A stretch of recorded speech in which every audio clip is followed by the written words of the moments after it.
Krishna Productions presents a dramatic narration of the book Srimad Bhagavatam, also known as the Bhagavad Purana.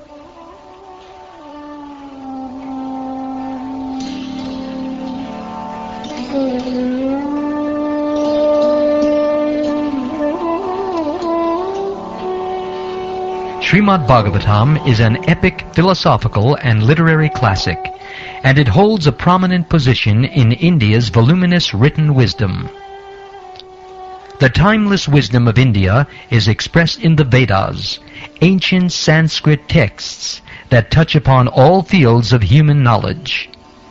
Originally preserved through oral tradition, the Vedas were first put into writing 5,000 years ago by Srila Vyasadeva, the literary incarnation of God. After compiling the Vedas, Vyasadeva set forth their essence in the aphorisms known as Vedanta Sutras. Srimad Bhagavatam is Vyasadeva's commentary on his own Vedanta Sutras. It was written in the maturity of his spiritual life, under the direction of Narada Muni, his spiritual master. Referred to as the ripened fruit of the tree of Vedic literature, Srimad Bhagavatam is the most complete and authoritative exposition of Vedic knowledge.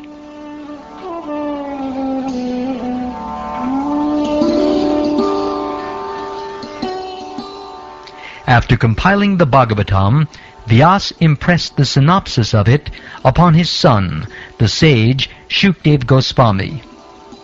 Shukdev Goswami subsequently recited the entire Bhagavatam to Maharaj Parikshit in an assembly of learned saints on the bank of the Ganges at Hastinapur, now known as Delhi. Maharaj Parikshit was the emperor of the world and was a great Rajarsi or saintly king. Having received a warning that he would die within a week, he renounced his entire kingdom and retired to the bank of the Ganges to fast until death and receive spiritual enlightenment. The Bhagavatam begins with Emperor Parikshit's sober inquiry to Shukdev Goswami. "You are the spiritual master of great saints and devotees. I am therefore begging you to show the way of perfection for all persons, and especially for one who is about to die. Please let me know what a man should hear, chant, remember, and worship, and also what he should not do. Please explain all this to me."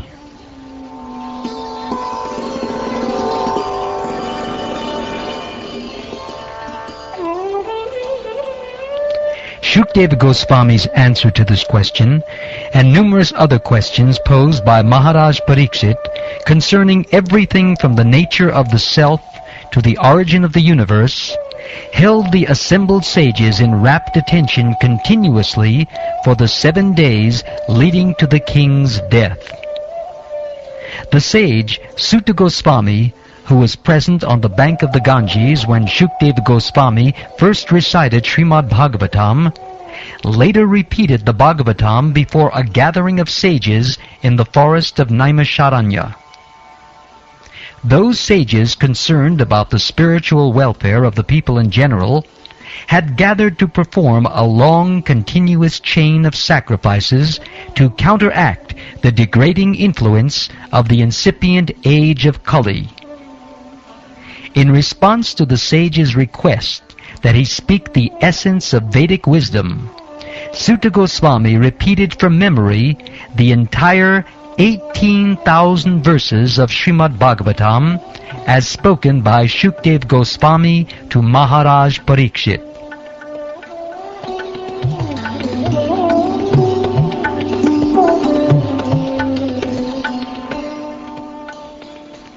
The reader of Srimad Bhagavatam hears Suta Goswami relate the questions of Maharaj Parikshit and the answers of Shukdev Goswami. Also, Suta Goswami sometimes responds directly to questions put by Shonaka Rishi, the spokesman for the sages gathered at Naimisharanya. One therefore simultaneously hears two dialogues. One between Maharaj Pariksit and Shukdev Goswami on the bank of the Ganges, and another at Naimisharanya between Sutta Goswami and the sages at Naimisharanya forest, headed by Shonaka Rishi.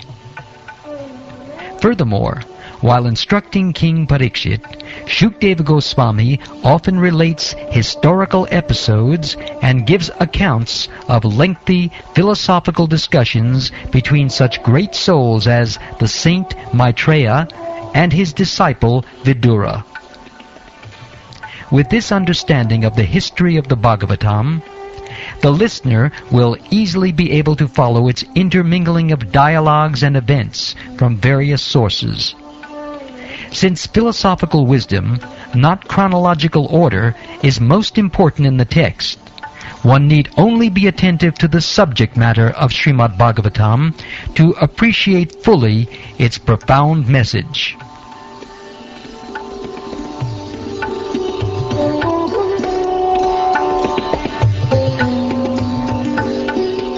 This edition of the Bhagavatam was translated by His Divine Grace A.C. Bhaktivedanta Swami Prabhupada, founder Acharya of the International Society for Krishna Consciousness, and was published by the Bhaktivedanta Book Trust. Srila Prabhupada's consummate Sanskrit scholarship and intimate familiarity with Vedic culture and thought, as well as with the modern way of life, combined to reveal to the West a magnificent exposition of this important classic. This makes him one of the world's most distinguished teachers of Indian religious and philosophical thought.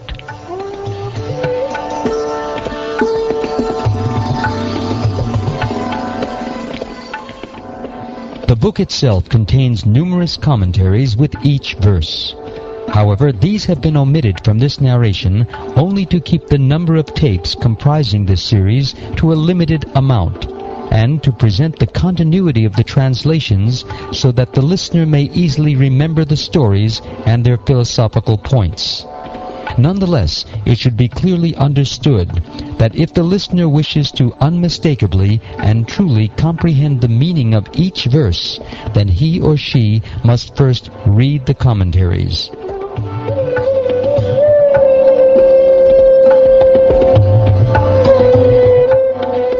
The commentaries provide absolutely indispensable guidance, direction, and clarification, for they present both deep and esoteric meanings of Vedic thought, as transmitted by the Supreme Lord Himself to the previous Acharyas, as well as to Srila Prabhupada directly.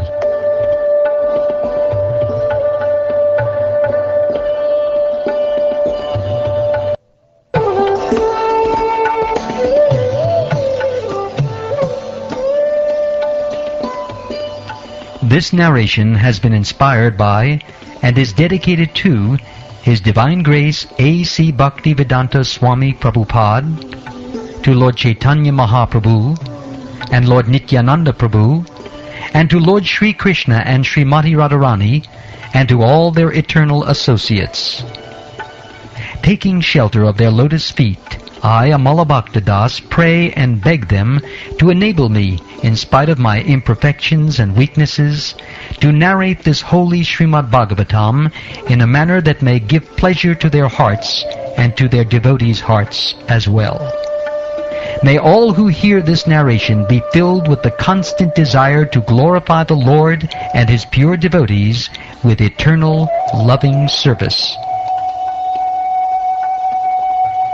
I offer my respectful obeisances unto His Divine Grace, A.C. Bhaktivedanta Swami Prabhupada, who is very dear to Lord Krishna, having taken shelter of His lotus feet.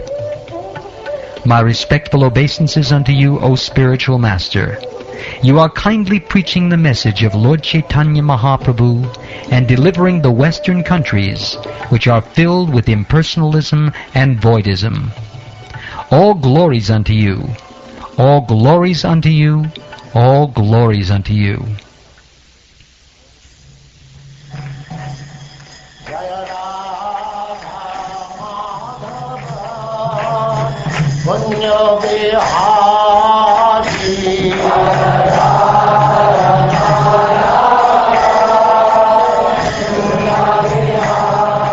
we begin with the first canto, first chapter of the Srimad Bhagavatam, entitled Questions by the Sages.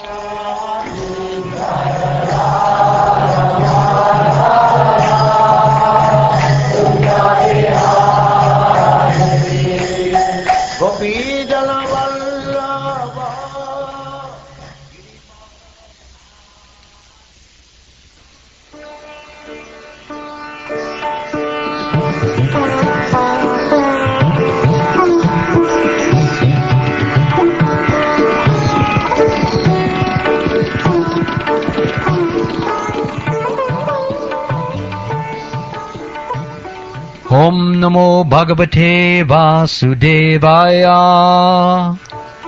Om Namo Bhagavate Vasudevaya. Om Namo Bhagavate Vasudevaya.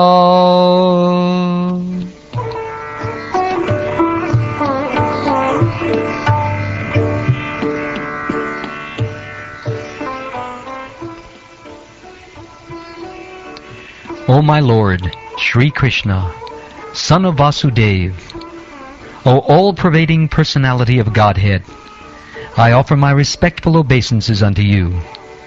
I meditate upon Lord Sri Krishna because he is the absolute truth and the primeval cause of all causes of the creation, sustenance, and destruction of the manifested universes. He is directly and indirectly conscious of all manifestations, and he is independent because there is no other cause beyond him. It is he only who first imparted the Vedic knowledge unto the heart of Brahmaji, the original living being. By him even the great sages and demigods are placed into illusion, as one is bewildered by the illusory representations of water seen in fire, or land seen on water.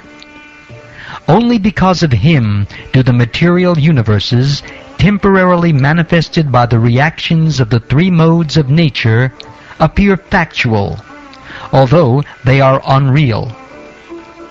I therefore meditate upon him, Lord Sri Krishna, who is eternally existent in the transcendental abode, which is forever free from the illusory representations of the material world. I meditate upon him, for he is the absolute truth.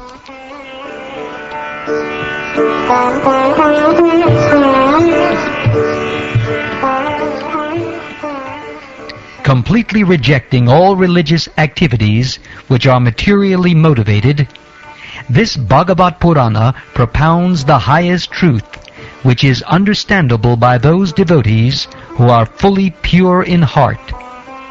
The highest truth is reality distinguished from illusion, for the welfare of all. Such truth uproots the threefold miseries. This beautiful Bhagavatam, compiled by the great sage Vyasadeva in his maturity, is sufficient in itself for God realization. What is the need of any other scripture? As soon as one attentively and submissively hears the message of the Bhagavatam, by this culture of knowledge, the Supreme Lord is established within his heart.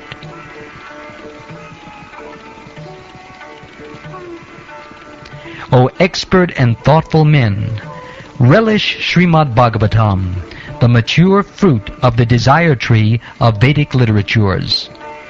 It emanated from the lips of Sri Shukdev Goswami. Therefore, this fruit has become even more tasteful, although its nectarine juice was already relishable for all, including liberated souls.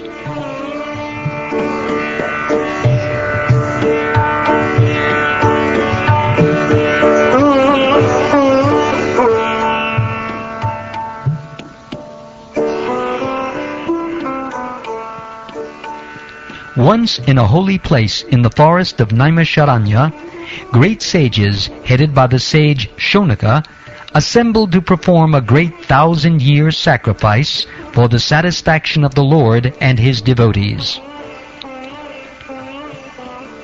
One day, after finishing their morning duties by burning a sacrificial fire, and offering a seat of esteem to Srila Sutta Goswami, the great sages made inquiries with great respect about the following matters. The sages said,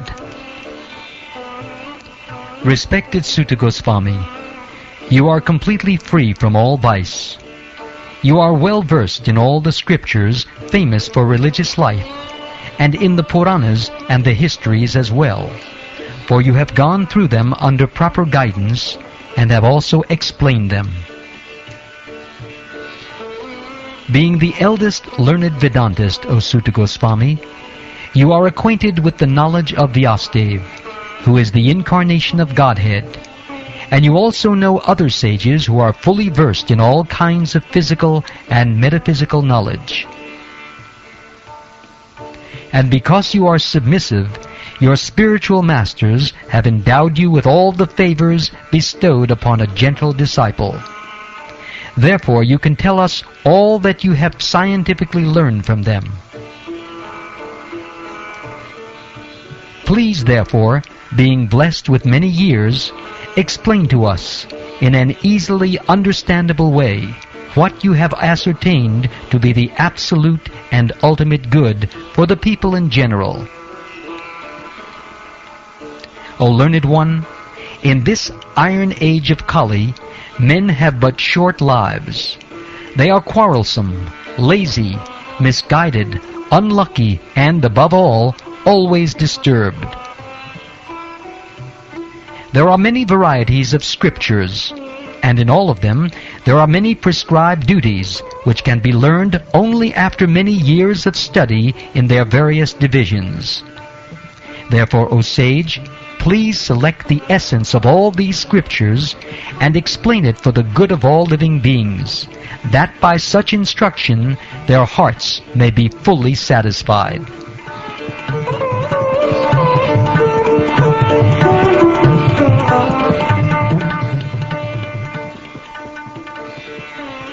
All blessings upon you, O Sutta Goswami. You know for what purpose the personality of Godhead appeared in the womb of Devaki as the son of Vasudeva. O Sutta Goswami, we are eager to learn about the personality of Godhead and His incarnations. Please explain to us those teachings imparted by previous masters or acharyas, for one is uplifted both by speaking them and by hearing them. Living beings who are entangled in the complicated meshes of birth and death can be freed immediately by even unconsciously chanting the holy name of Krishna, which is feared by fear personified. O Sutta, those great sages who have completely taken shelter of the lotus feet of the Lord can at once sanctify those who come in touch with them, whereas the waters of the Ganges can sanctify only after prolonged use.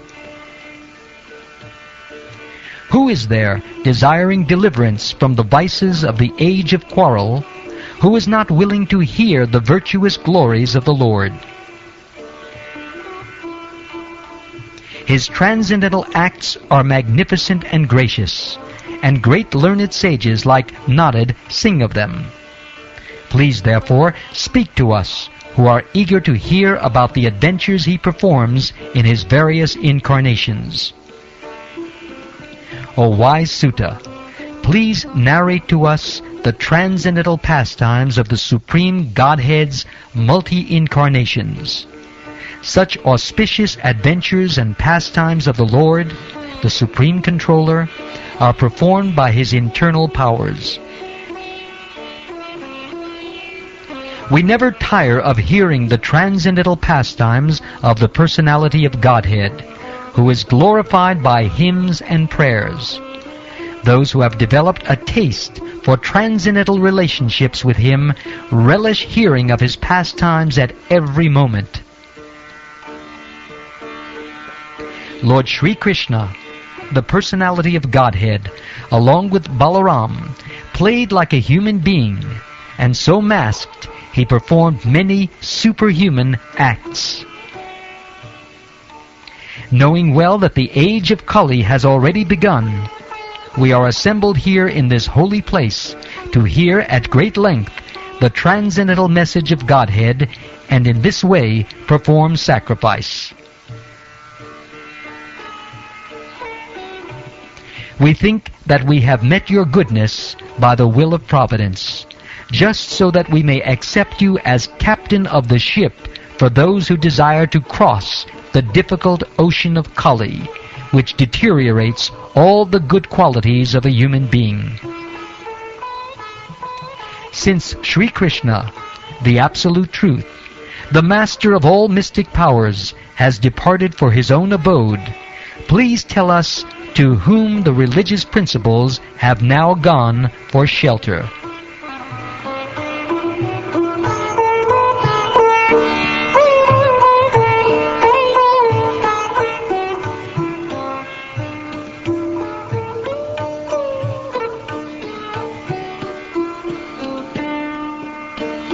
Thus ends the first chapter of the first canto of the Srimad Bhagavatam, entitled Questions by the Sages.